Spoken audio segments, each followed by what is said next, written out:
this Friday night. You know, the intelligence services there are known for being fairly aggressive. A Canadian is detained in Nairobi after Tuesday's deadly terror attack. What his family here at home are saying tonight. If this is true, does it mean President Trump committed a crime? A damning new report says Donald Trump told his lawyer to lie to Congress. Is this the smoking gun that starts impeachment?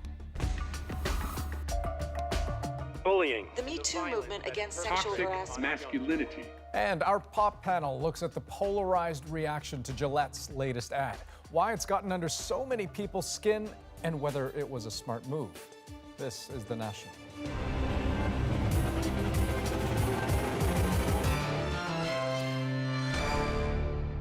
When militants stormed an upscale hotel complex in Nairobi earlier this week, the scenario that played out was gruesome and familiar. Masked and armed men, a bloody attack, and many deaths. 21 people were killed, including a police officer. But today, the story took an unexpected turn. Among several people rounded up by Kenyan authorities as possible accomplices, one, the man in the white shirt, is a Canadian. Evan Dyer explains what we know. Run down! Run while you're... No! This was Al-Shabaab's biggest attack on Nairobi since the Westgate Mall massacre 5 years ago. Kenyan authorities say the gunmen, some of whom were captured on CCTV just before the attack, are all dead. Today, 5 people appeared in court as potential accessories to the attack, suspected of providing cars, phones, and other logistical help. One of them is Canadian Abdi Hakim Guled. I don't understand for the Swahili. Okay. You don't understand Swahili? Yes, I don't. An expired Canadian passport issued in Edmonton shows he was born in Somalia 46 years ago. A still valid driver's license shows he lived at this West End Toronto home. His brother, who still lives there, didn't want his face on camera. He was a truck driver, working man, family man. Yeah. Has nothing to do with what they are talking about. So nothing at all. He went there to bring his family back. Nairobi's chief prosecutor told CBC that Guled hasn't yet been charged. The courts have agreed to give us 30 days. There was a phone call that was made by one of the terrorists to his number. Police want to know why he got that call on the day of the attack. Kenyan police have arrested a number of people with connections to the gunmen, including people who bought cell phones and taxi drivers who ferried them around. The intelligence services there are known for being fairly aggressive, so, you know, that there's a wide net that's been cast is not at all surprising. Until about 5 years ago, Al-Shabaab was a major draw for Western jihadists. It's believed about 20 traveled from Canada. But then the war in Syria began. There hasn't been the patterns of recruitment for Al-Shabaab that you saw before Syria started. Canada sees Kenya as an important security partner in the region, but that doesn't mean it'll be easy for Ottawa to give the Kenyans information about a Canadian suspect. Because there's ministerial guidelines now on how you can share intelligence with countries that might be more aggressive in terms of how they handle detainees. So that's going to be a real trouble point, I think. In the meantime, the Canadian government says it's providing consular assistance to Guled's family. Evan Dyer, CBC News, Ottawa. Now, when it comes to the diplomatic rift between Canada and China, the pressure's on to find some kind of a solution. But Canada's ambassador says having a leader-to-leader talk, prime minister to president, not the right time. I think other actions have to be taken first, because it is appropriate and right for him to do it at the right time, and I'm sure he will. But I think it is more effective if other means are deployed before we get to that point. And there is a lot at stake. The dispute started when Canada arrested an executive of a Chinese telecom giant, Huawei. Now, that company wants to be part of Canada's next generation 5G wireless network, something the government is considering. We will make our judgment based on what's right for Canada and not be deterred from making the right decision. So Ralph Goodale says national security will be the determining factor. But on the potential price of telling Huawei no, joining other Western countries who've done the same, China's ambassador yesterday warned of repercussions. Now, for Canada's part, Goodale was speaking as the federal cabinet wrapped up a 3-day retreat in Quebec. Domestic concerns, top of mind. There's an election in October. But of all the other things competing for attention, China is just one of them. David Cochran was at the retreat. They came here to talk about their domestic agenda. I think one of the things that Canadians have seen over the past 3 years is a strong growth in the economy. But the world has a way of intruding. Sherbrooke is the home of Edith Blais.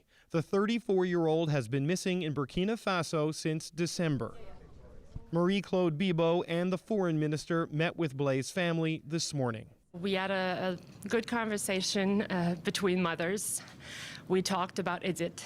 The risk to Blais is underscored by the case of Kirk Woodman, another Canadian found murdered this week after a kidnapping and gun battle in the same country. Can you confirm whether she's still alive? As far as we know, she is. Canadians missing and murdered in Africa, detained or sentenced to death in China. One of the things that is of concern in this situation is the apparent blending of Chinese commercial interests with Chinese political positioning and consequences. This is something that I think should be of concern not just to Canadians but to people around the world. It's also a political concern for this government in an election year. It wants to talk about record job growth, its plans for the middle class. But that can all be overshadowed by an international dynamic where Donald Trump is suddenly the least of Trudeau's concerns. Indeed, elsewhere around the world, we see withdrawing from democratic principles. We see withdrawing from the trade that leads to growth. And we've made cases for trade that is more beneficial to everyone. We've delivered on that. We've delivered on the kinds of things that have allayed some of the very real anxieties people are feeling out there. That last part is the re-election pitch. But will Canadians be able to hear it? David Cochran, CBC News, Sherbrooke, Quebec. You heard David reference the U.S. president there, and today, like most days, let's be honest, he's again very much in the newsroom. And Andrew, one report in particular is the reason why. It's from BuzzFeed News, and it could be very damaging to Donald Trump. It says that not only did he push for a Russian real estate venture during the 2016 campaign, he personally ordered disgraced former attorney Michael Cohen to lie about it to Congress. Now, if this proves to be true, it could be very problematic. Keith Bogue explores the implications. Michael, how you doing? This brief glimpse of Michael Cohen with his arm in a sling and what appeared to be a hospital bracelet on his wrist was the only public appearance by the man who might bring down the president. The cable news shows were practically bursting with melodrama about what would be an undeniable blockbuster of a story, if true. If this is true, does it mean President Trump committed a crime? It means he committed 3 crimes. I'm telling you, Steph, I'm sitting 12 blocks from the White House, and I can almost smell the gun smoke.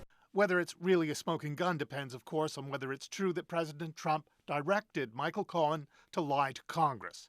The lie was about whether Donald Trump continued to try to make a real estate deal in Moscow through the Kremlin during the election. Cohen has pleaded guilty to lying about that.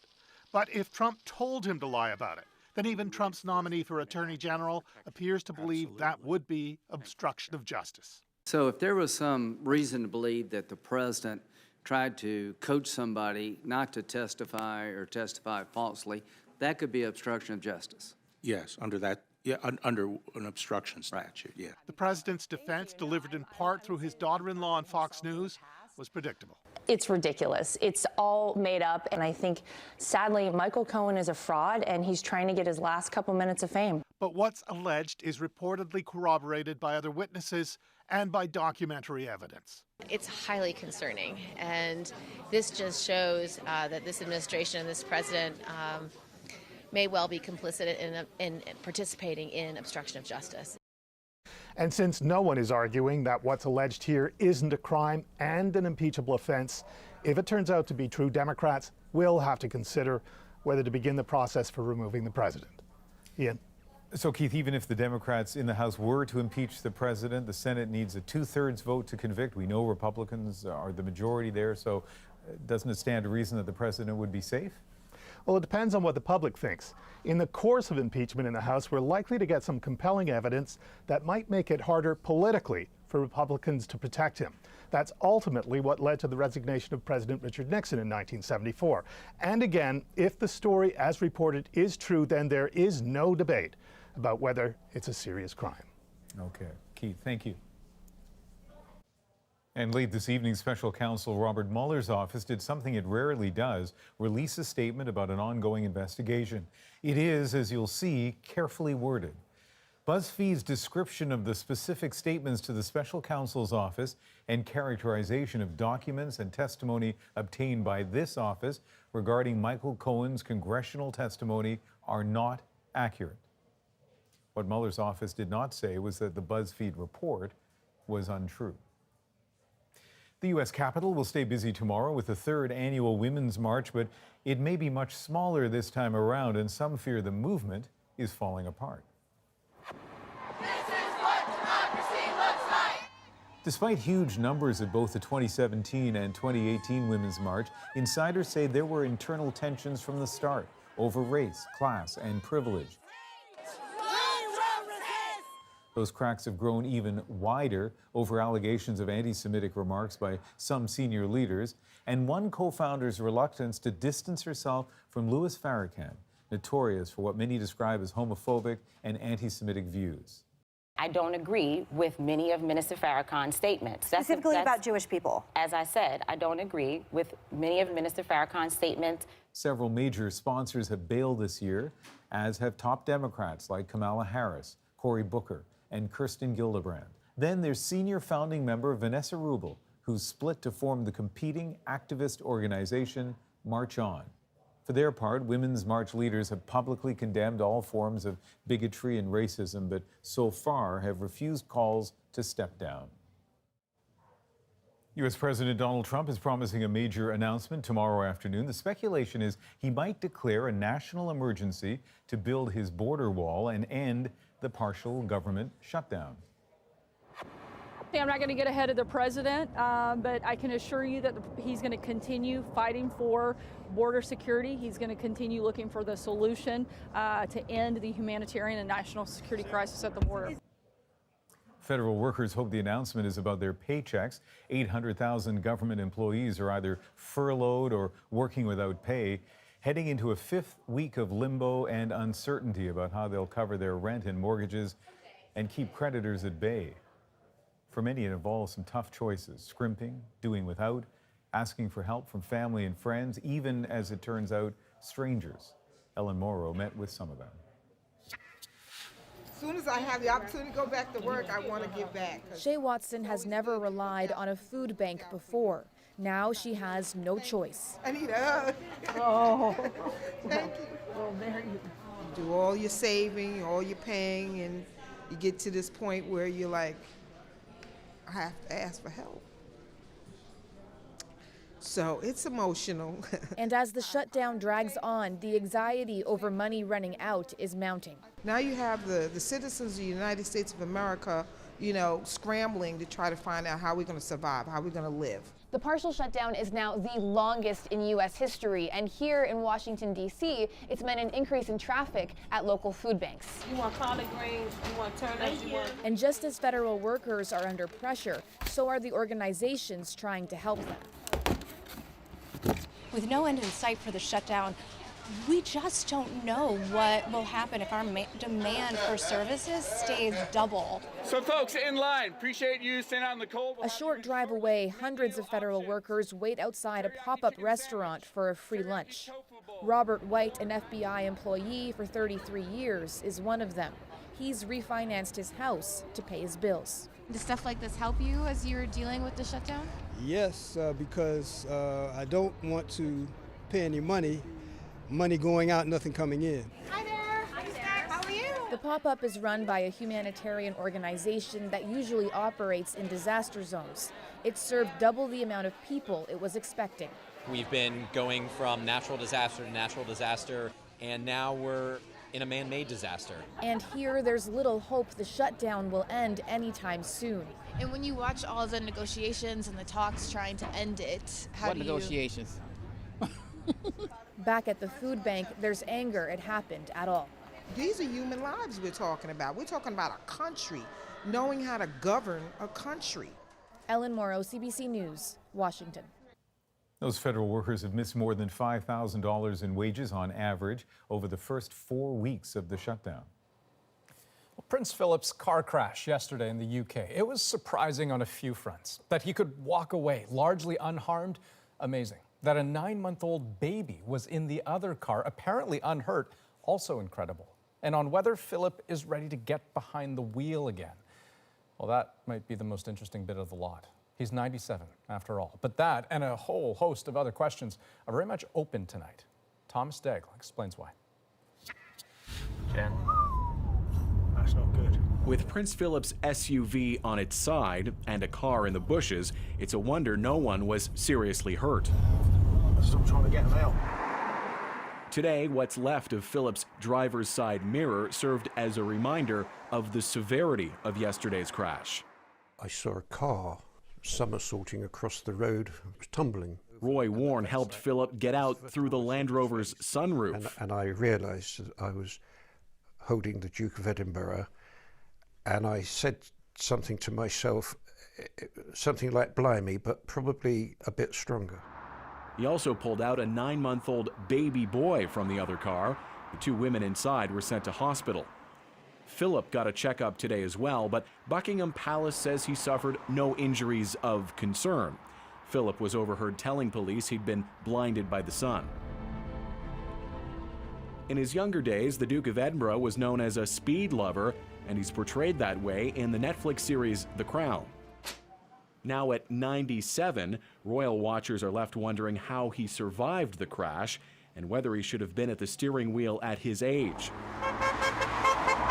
Turns out, drivers under 30 are more likely to get into an accident than seniors. So says this former traffic officer turned road safety campaigner. There are people in their 90s who are quite capable of turning up and passing our advanced driving test at the first attempt, whereas there are people younger who are struggling to achieve that same thing. Philip's days behind the wheel may not be over so soon.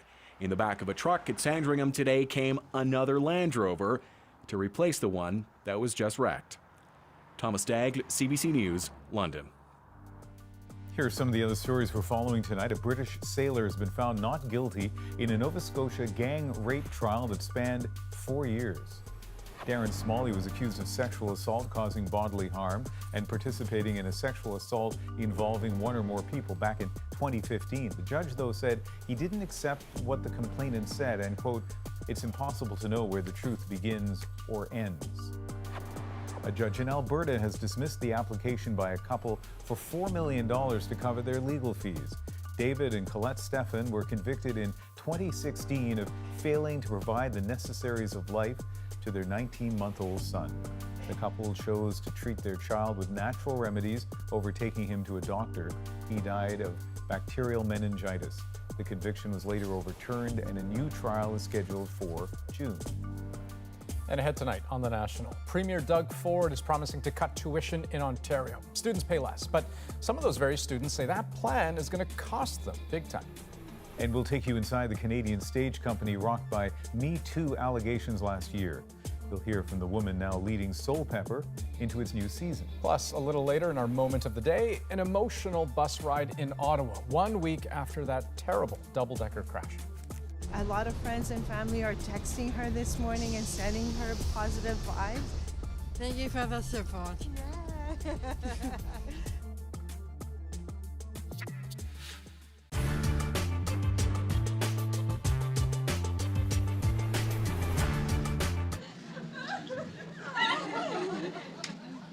Yeah. Come with your friend here. This Sunday at 9 o'clock, 19-year-old impressionist Jim Carrey appears in the CBC drama Introducing Janet. It'll be a strange role for Carrey because he plays a bad comedian. In reality, Carrey has received rave reviews from Toronto critics who hand out accolades about as often as the Argos win football games. How long have you had this affliction? Oh, what a question to lead on. How long have you been Ted, doing know? this? About 2.5 years. Ever since a brain tumor. Carrey's impressions run the gamut from Sammy Davis Jr.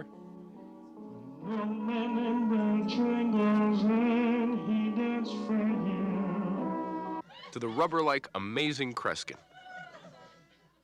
Although his routines are admired by all, his boyishness seems to have a special effect on women. I think Jim Carrey is the best comedian come along in ages. I think it's absolutely fantastic. It's the greatest.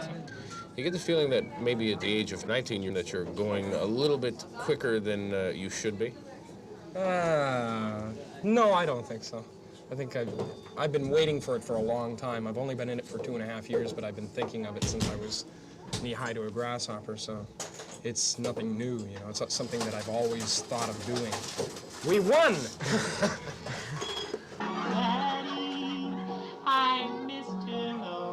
Jim Carrey appears the rest of this week at Alistair's. Next week, who knows? New York, Los Angeles, or even Las Vegas.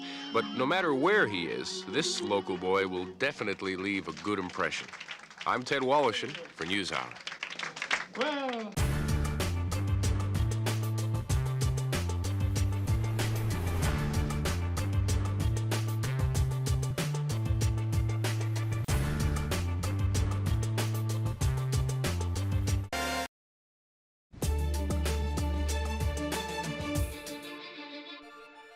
It's a new season at Toronto's Soul Pepper Theatre in more ways than one. A year ago, allegations against the company's artistic director led to a dramatic fall from grace. A lot of mocking, ridiculing, belittling, and anger. It was not only sexual harassment, but sexual abuse. 4 actresses accused Albert Schultz of sexual misconduct. He resigned and said he would vigorously defend himself. The company lost a planned funding increase and found itself at the center of a lawsuit. That suit was settled out of court, and now the company is eager to show audiences this is a new era with new leaders who have traveled far to help Soul Pepper get its groove back. Deanna Sumanak-Johnson takes us behind the scenes. Thinking is what I do. On stage, Soul Pepper Theatre is sending a message. This is a hopeful, vibrant place. Behind the scenes, new artistic director Wayne Mengesha also has a message for the company's staff. I'm here because of you, because you stood beside this company, because you said it was important, because you doubled down, because you worked endless hours, because the people power that kept this institution alive inspired me. That's why I moved my family from Los Angeles. Soul Pepper is emerging from its darkest year. Sexual assault allegations against its former artistic director Albert Schultz cast a shadow on the institution once best known for its cutting-edge plays and loyal audiences. New executive director Emma Stenning made a big move from England to help get Soul Pepper back on track. So I'm aware, of course, that people are going to have questions, but I think the more that we put brilliant work on the stage, the more that we welcome people back into the building, I think we're seeing ultimately a real bond of support for the organisation. Actually, after a wobbly moment, people have come back, and they're continuing to come back. Still, there are other challenges to overcome. Soul Pepper lost the promised $375,500 of additional annual funding from the Canada Council for the Arts after the Schultz scandal broke. And the Soul Pepper Academy, once the place for young actors and directors to receive paid training, is still on hiatus. There's also the matter of attracting top actors and directors. And then do you know what the play's then in your face? Because you get Ravi Jain, who's worked with Soul Pepper in the past and now runs his own theater, doesn't think that should be an issue. I think there's a big, huge part of the community that feels, by choosing Emma, by choosing Wayne, they've really taken the steps to make the changes necessary. Soul Pepper has a new code of conduct all artists have to sign. There's also a whistleblower hotline for reporting inappropriate behavior. I think it would be wonderful if trees were there. The theater's new leaders promise more transparency behind the scenes and, as far as what's on stage is concerned, more diverse material and more tours abroad. If you create the excitement, people will come and people will be inspired, and I mean, these are how the Renaissances happen. It's gonna be a great day. All in hopes of ensuring that Soul Pepper's glory days aren't only in the past. Deanna Sumanak-Johnson, CBC News, Toronto. We reached out to the lawyer representing the 4 women who filed those lawsuits against Albert Schultz and Soul Pepper, and there was no comment. Well, the Pop Panel is up next on The National, and 2 big stories we're tackling tonight. One, the latest fallout for R. Kelly. Sony is reportedly cutting ties. But before that, Gillette's big PR gamble. On point or offensive? And either way, will it be lucrative? and there will be no going back. Because we believe in the best in men.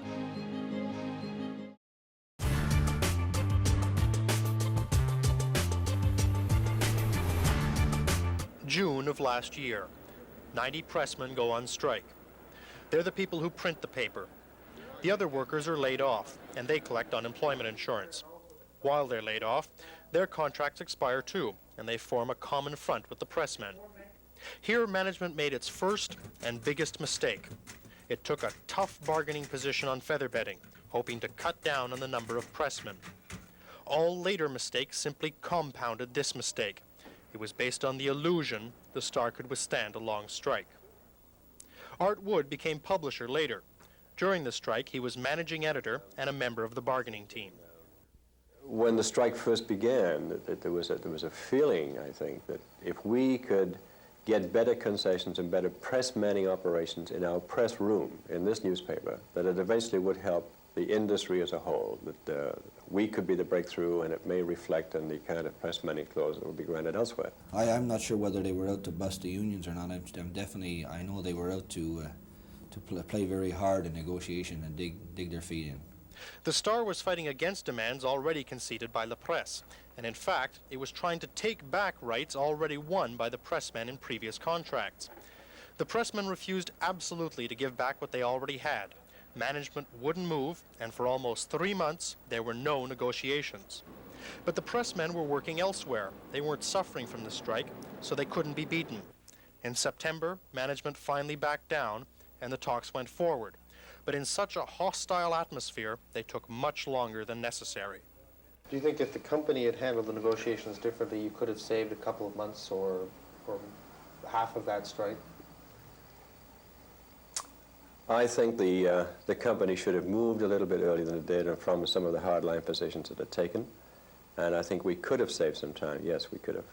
Is this the man responsible for the long strike? He's William Goodson, then publisher of the paper. FP Publications, the chain that owned the Star, says he was given complete freedom in the negotiations. Goodson has said his decisions were approved from above. This is an old interview with Goodson. He was not available this week for an interview. On February 6th, the last contract was approved. The strike had taken 8 months, and the reporters were eager to get back. Can you go back to work as one big family now? Oh, I think so. I think we'll be anxious to get back there and clobber the Gazette. On February 12th, the presses rolled again, and management was confident too. As it turned out, overconfident. We're going to go out and regain our circulation, advertising, and our editorial position in the city. In other words, we will become the #1 English language newspaper again. The second mistake was made immediately. Advertising rates were kept at pre-strike levels, always much higher than the Gazette's. Except now, the Star didn't have the circulation to justify the rates. Well, I think obviously it's turned out that it was a mistake. It's turned out that it turned off some of our advertisers who felt that they were paying for something they weren't getting. They're paying the cost per thousand, which is on which an advertising advantage rate is based, was obviously too high for what we were able to deliver for them. It appears the Star felt that all it had to do was open its doors and the advertisers would come back. They didn't, and in the end it was the lack of advertisers that killed the paper. The same overconfidence led to the next mistake, a bad advertising campaign. A campaign that reflected the paper's high opinion of itself. You can switch back now. The Montreal Star. Best news in months. Meanwhile, the Gazette was running a clever series of ads that seemed to have the whole city singing,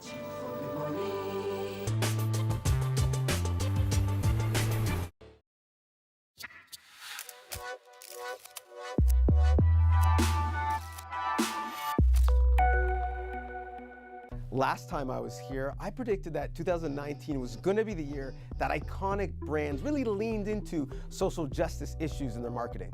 But I didn't think it was going to be this fast. This week, Gillette's "The Best a Man Can Get" slogan got flipped on its head in a new ad that tackles toxic masculinity. Is this the best a man can get? And it got a lot of love. But since the ad comes in the wake of Me Too, some men are feeling victimized by it. I'm Sarah Bosveld, senior writer at Chatelaine. I'm Ashani Nath, senior editor at Flair.com. I'm Donovan Bennett, host and writer for Sportsnet. Look, you can't tackle an issue like toxic masculinity during a commercial break. But we're at a moment in our culture where we all need to challenge ourselves to be better.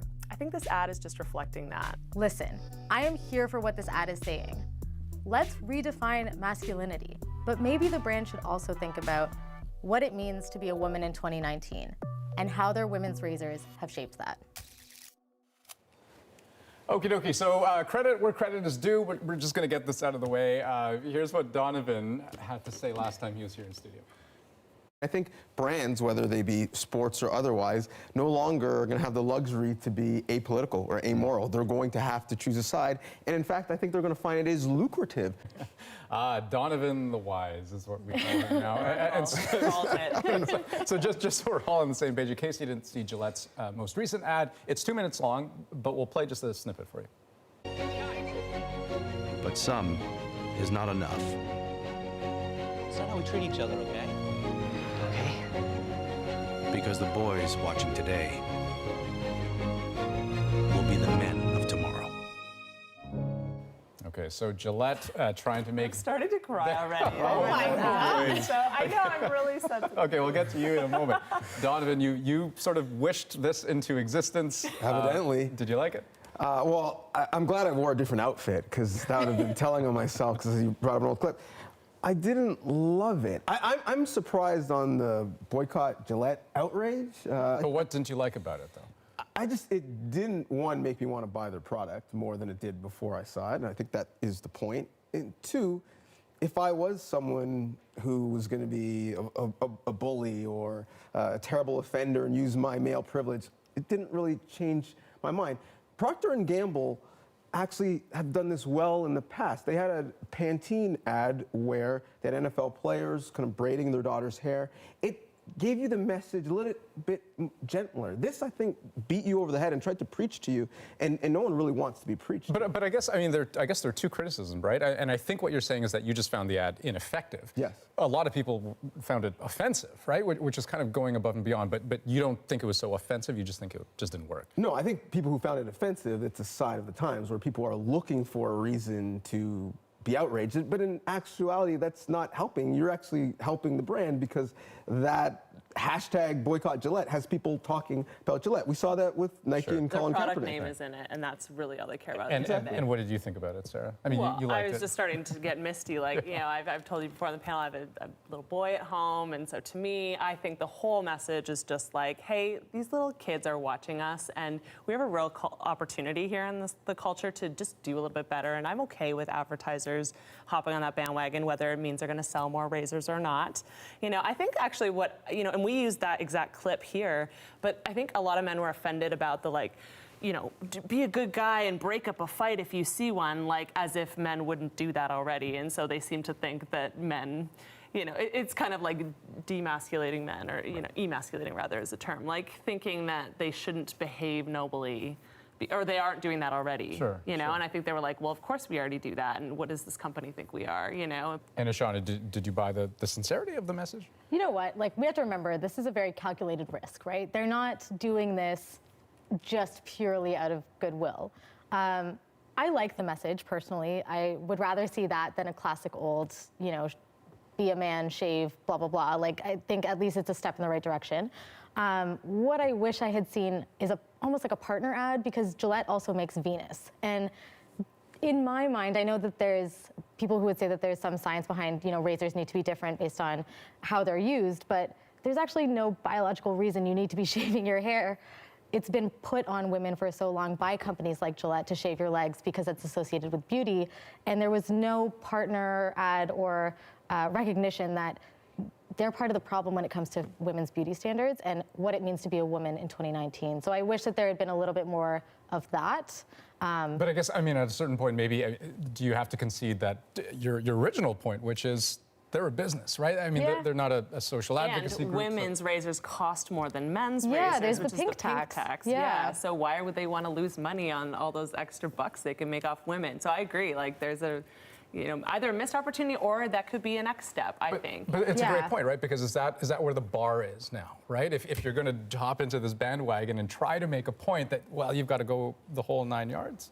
Yeah, I think so, and it's all about perspective, right? And so we see the perspectives from the women, and from a man, my perspective was, again, you didn't really go far enough.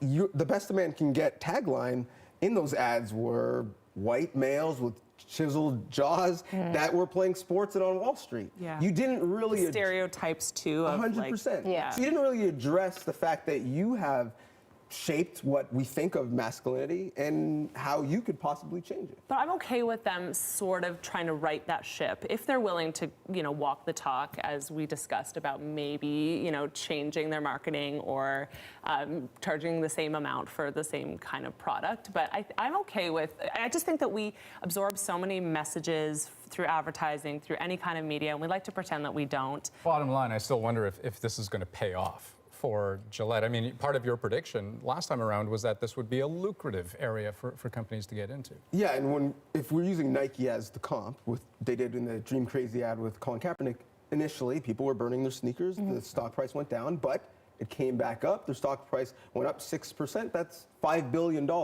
just from an ad, and they didn't pay Kaepernick $5 billion to be in it. So I think Gillette is making the same sort of calculation, and we're talking about them on a very watched network. I think they're winning. I do want to take maybe a bit of a hard turn to the other topic that we wanted to discuss, although it is, as well a long-standing issue that is perhaps reaching a pivot point. Can you describe the physical abuse? God, I can't take another day. I can't do this anymore. It shouldn't have happened. Why didn't anyone notice? We all noticed. No one cared because we were black girls. I'm sorry. It's okay. Surviving R. Kelly. Okay, I told you we were taking a turn. So those are scenes from the Lifetime documentary series Surviving R. Kelly. It has blown wide open the conversation around a singer whose career has been plagued with rumors of abuse and sexual impropriety with underage girls. R. Kelly flatly denies the accusations against him, although now there are reports that Sony has dropped him from their label. But I want to be clear before we dive into this. We are not here to discuss what parts of the allegations or the accusations may be true or untrue. This isn't a courtroom, right? But the series has undeniably had an impact. So let's talk about it. Ishani, and given this latest development, tell me what you think it was about the documentary that perhaps pushed Sony over the edge here. You know what? I think, and I hate that I'm saying this, but I think in other situations that we've seen in the past year, for example, with Weinstein, we felt a connection to some of the women that were coming forward because they were famous. We felt like we knew them. We didn't know these women in this way until this documentary. This documentary made it so impossible to look away. And even that clip right there, it is visceral. The reaction that you get as a viewer to watch these women talk about their stories and what they allegedly went through, it's really hard, and you can't look away, basically. So undeniably, there's the power of the documentary. We're also in a different era, though, right? I mean, I think of Me Too. In your mind, is that what's also pushing this wave forward? Absolutely. I mean, it had been this open secret, and he'd been in criminal court, and of course, it didn't proceed, and he was acquitted. Found acquitted, and certainly went out on bail, and it was business as usual. But in the celebrity world that we live in, back then it was okay, as long as he was performing at a high level, songs like inspirational songs like I Believe I Can Fly, just kind of allowed him to hide in plain sight as an alleged abuser, I believe a lot of people said in that documentary. And I think now we've been seeing a lot of hindsight is 2020 with Me Too. Really things that should never and were never okay back then now are seen with the modern context in view of, okay, now we're going to acknowledge that this has happened, or people are coming forward saying it happened. We can do something about it now. And I think that's why we're seeing a lot of the actions of labels dropping the artist, of a lot of artists who worked with Kelly. Lady Gaga is one example, pulling their music from streaming sites, apologizing. You know, we're seeing a lot of that now, and I think it wouldn't be happening without that huge moment that Me Too brought. With really also centering survivors' stories to actually having them be listened to and believed, which is huge, because I don't think a lot of these women were believed for a long, long time. And Donovan, I mean, not to make you make another prediction, but I mean, is this actually a turning point? And I ask that because, I mean, first of all, R. Kelly, he's been in this place before, right? When I mentioned the acquittal from several years ago, that was in relation to a very particular incident, and there are other allegations that are out there. But also, you look at the streaming numbers for R. Kelly's music, right? After the documentary series came out, they skyrocketed.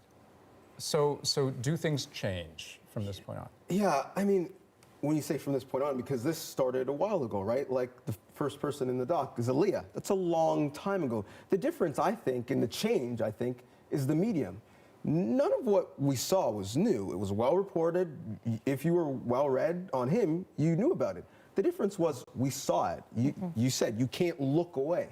So the difference is, finally, I think you have enough money to do a documentary because of the Me Too movement, and people are willing to put resources into these stories, and we're seeing them not just in print, but on screen. And then you have a situation where Mute R. Kelly isn't just a small movement, it's trending on Twitter because Surviving R. Kelly is trending on Twitter. I think that's the difference, that now everyone is really a part of this conversation. Thus, sadly, people are saying, well, there's an audience for this content.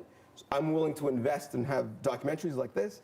And something that was a not very well hidden secret became big over the span of a couple nights. But let me jump in here, just with one maybe final question, because one thing we don't really know the answer to is, what happens to R. Kelly's career from this point on? Is it over or is it not over? And maybe my final question is, if it is over, will it be because record labels like Sony, RCA will have made that decision for him, advertisers, production companies, so on and so forth, or will it be fans who say, we're done? I think it has to be both, because we're in a space right now, he is a well enough known name that if he gets dropped, he can still put out music. He has access to the internet. He can do whatever he wants.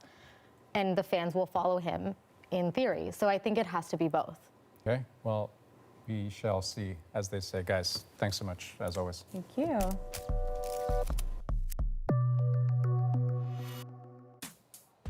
That was a great conversation. Up next on The National, we'll take you inside a protest at the Ontario Legislature today, why students are upset over the government's plan to cut tuition. First, though, a look at the Sunday interview. Jagmeet Singh, leader of the NDP, fighting for a seat in the House of Commons. Rosie caught up with him earlier this week. They talked about pipelines, jobs, and diplomacy with China. There's a Canadian right now who's been convicted by a Chinese court to a death sentence for alleged drug smuggling. How would you deal with a situation like that? We got to stand up to China. We have to be ready to stand up to anyone that we need to stand up to. What does that mean, though, stand up to China? We've got to say, listen, what you're doing is just wrong. You can't take individual people and use them as political pawns, detain people without due process. Yeah. Canadians expect that we take care of Canadian citizens. And right now we've got Canadians that are being detained and they don't know the reason why. They're not being afforded due process. They don't have access to lawyers. They don't know the charges against them. No. I mean, these are basic things that we should demand.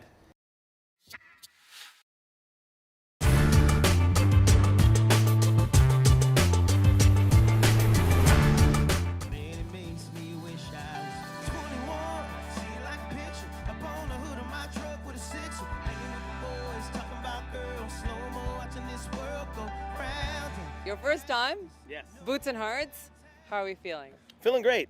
First time here, Boots and Hearts. Looking forward to playing some music for the fellow Canadian music fans here. It's my second time here in this country playing, so just looking forward to playing and honored to be a part of it. Tell me, I'm working on a story about how the demographic of country music fans have changed. Certainly from my day, back when I was in high school, it was not that cool to say that you like Garth Brooks. You probably had to kind of hide it from people who listened to hip-hop and grunge, which were the cool music eras. Do you find, whereas now I look at your fans and Madeline Merlot's fans, they're young people. Yeah, do you find that's changed?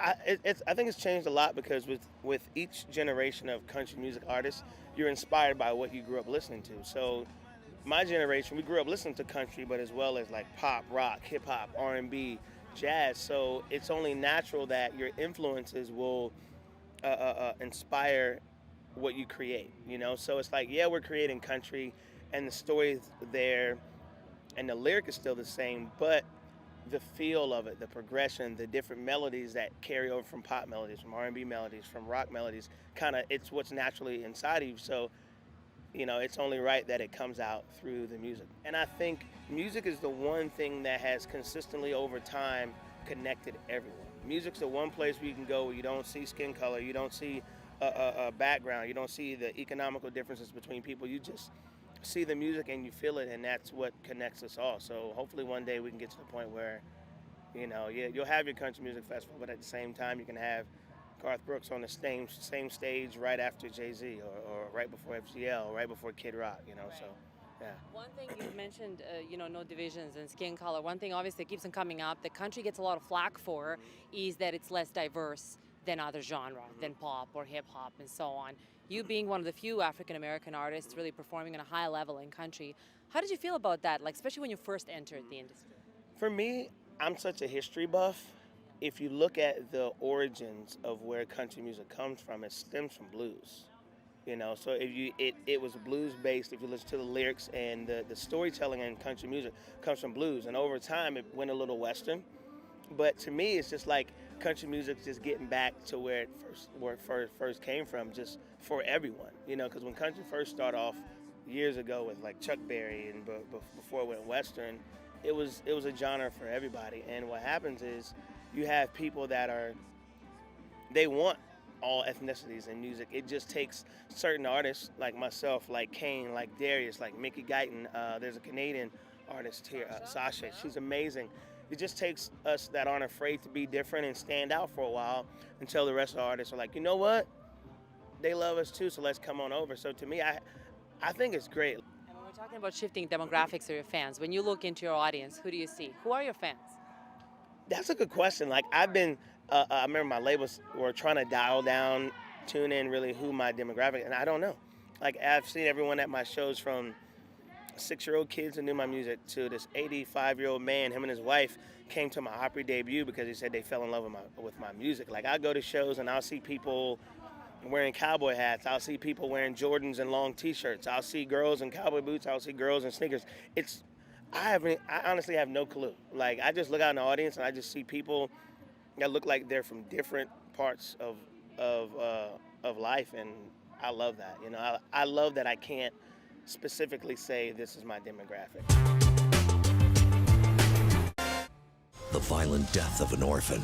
Brother Duvalier. William Murdoch awakens painful memories. Brother Duvalier, he always does the caning. Discipline is necessary. Stop right there. Murdoch Mysteries, Monday at 8 on CBC.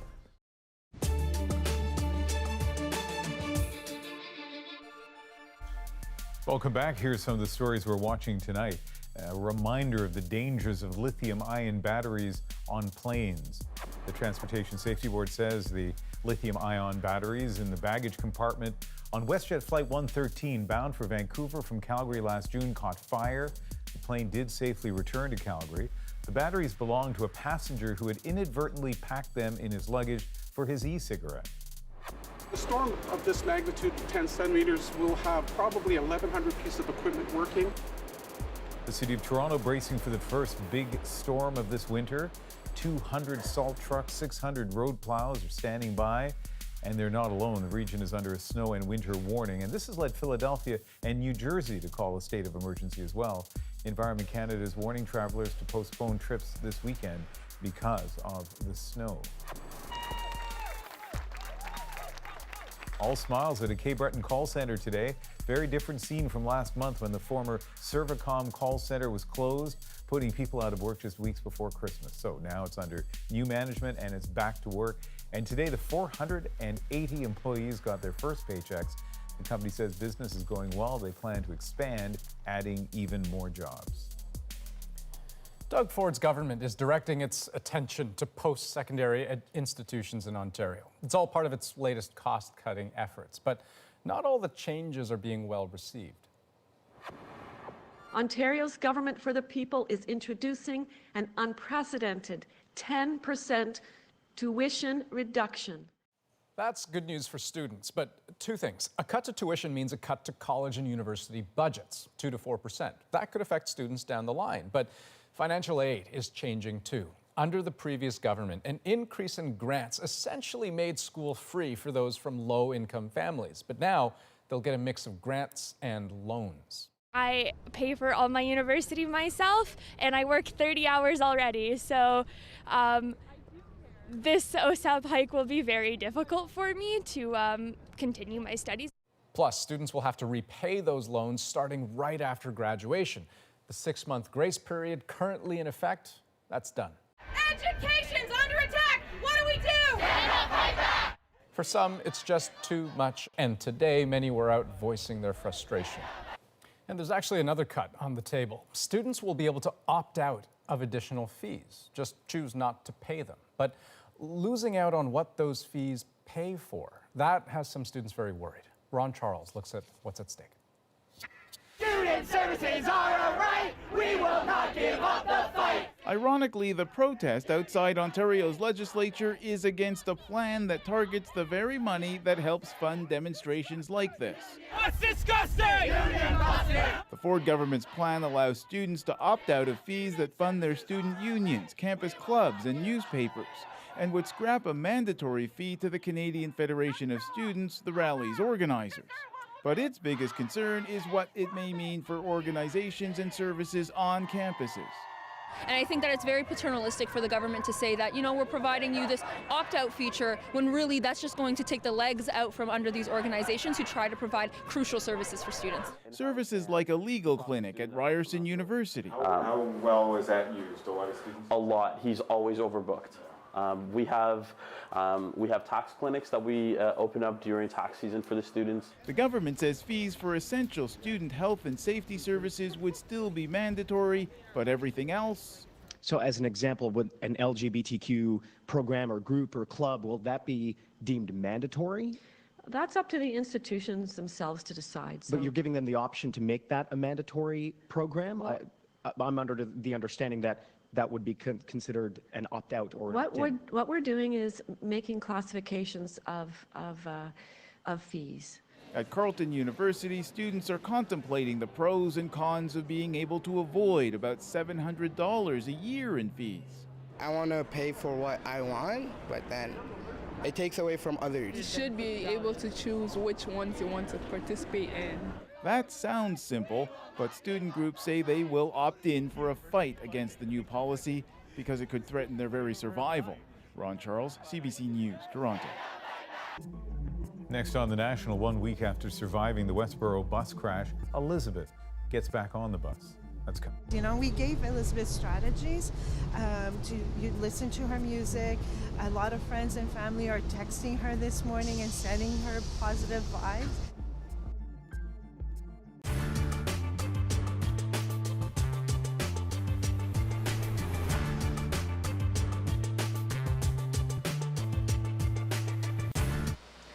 It took Philip Sprung 10 years of research to develop his super greenhouse. No one knows the details, but the secret is in the covering, a special fabric said to enhance growth. Sprung claims he has a secret process that grows a cucumber from flower to this size in just 6 days. Well, we had a patent attorneys here, and they said that this was a dream of a lifetime. We have 14 patents in the works right now, and we have another 6, I believe it is, already approved. Sprung built the first greenhouse in Calgary, but it failed. It was built on the site of an old oil refinery, and Sprung claimed gas fumes were killing his plants. He needed an investor to help relocate the business. He found Premier Petford of Newfoundland. When I saw it and saw the thing actually growing, and a cucumber in 6 days, you know, what could you say? I mean, here is the evidence, Exhibit A, and then I said, holy smoke, let's Newfoundland be first in something. You have the most astute business people in government here than any other government in the world that I've seen. And they put together a very tough deal. They signed the deal a year ago last May. Newfoundland would invest $11 million of the $18 million price tag. 150 new jobs would be created, and Newfoundlanders would be overwhelmed by fresh produce. It'll not only reduce the amount of imports that we're having into the province, but it will also be at a price which is far more attractive to the consumer. But Sprung's problems weren't over yet. Construction took longer than expected. Then they had to go back to the government in February for a $2 million loan guarantee to keep going. By that time, Sprung Enviroponics was turning out its first cucumbers. We want to give to Mr. Toms of NTV, to Mr. Jones of CBC. But 3 months later, there was another hitch. By May, produce was flooding the market from a lot of other sources.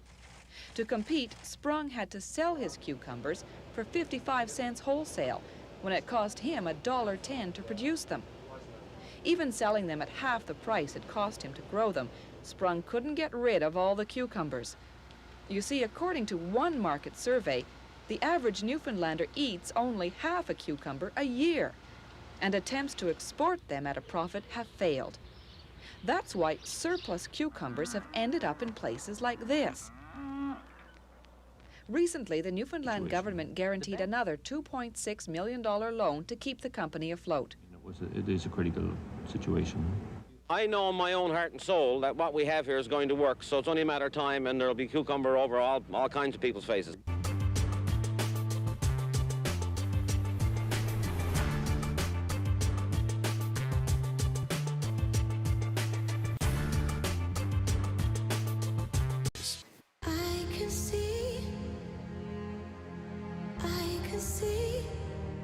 It's clearer now. I can see it's clearer now.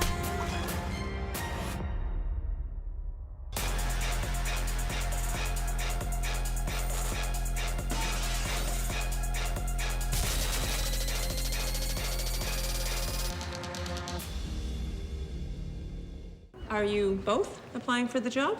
Oh, no, I'm just here for support. It's Mark's first interview, and I just want to make sure he doesn't blow it. Oh. He's not wrong to worry about that. In many ways, I do not want this job, but in other ways, the money, I do want it. Wow, that is a refreshingly honest answer. Oh, he also has his CPR certificate. Yeah, but that stands for cool prankster rascal. You said that was for first aid. Yeah, because I was pranking you like a cool rascal.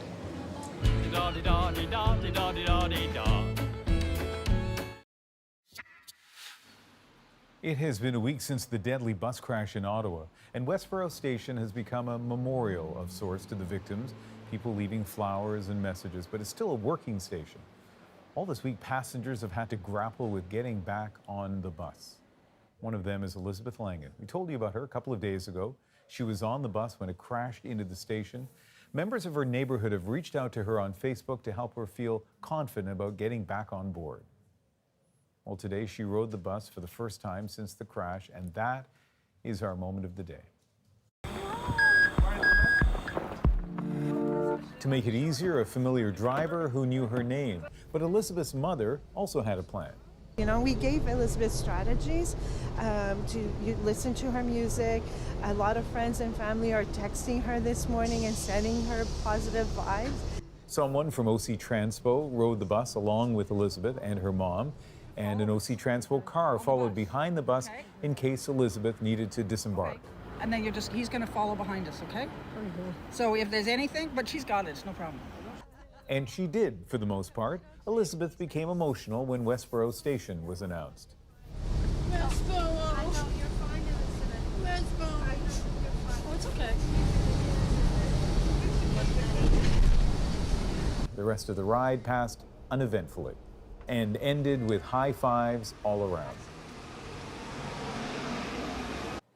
Well, that is such a great story, you know, and a not so insignificant fact, you know, this morning for that bus ride, she was sitting in that priority seating area at the front of the bus, which was exactly where she had been sitting a week ago when the bus crashed. So good on her for getting, back in the saddle, so to speak. And her story was so widely shared. It's nice to see that she's getting the support that she's getting. But you mentioned it right at the start, Ian, that think of all those people out there who have to get back on that bus who may not have that same level of encouragement. Your heart really goes out to those folks too. And of course, Andrew, 1 week ago tonight, 3 people were killed. For one of them, we don't have any details of funeral arrangements, but for the other 2, Bruce Tomlinson, a visitation tomorrow.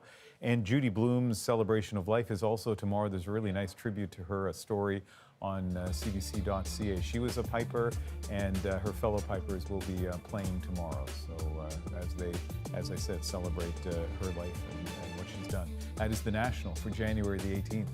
Good night.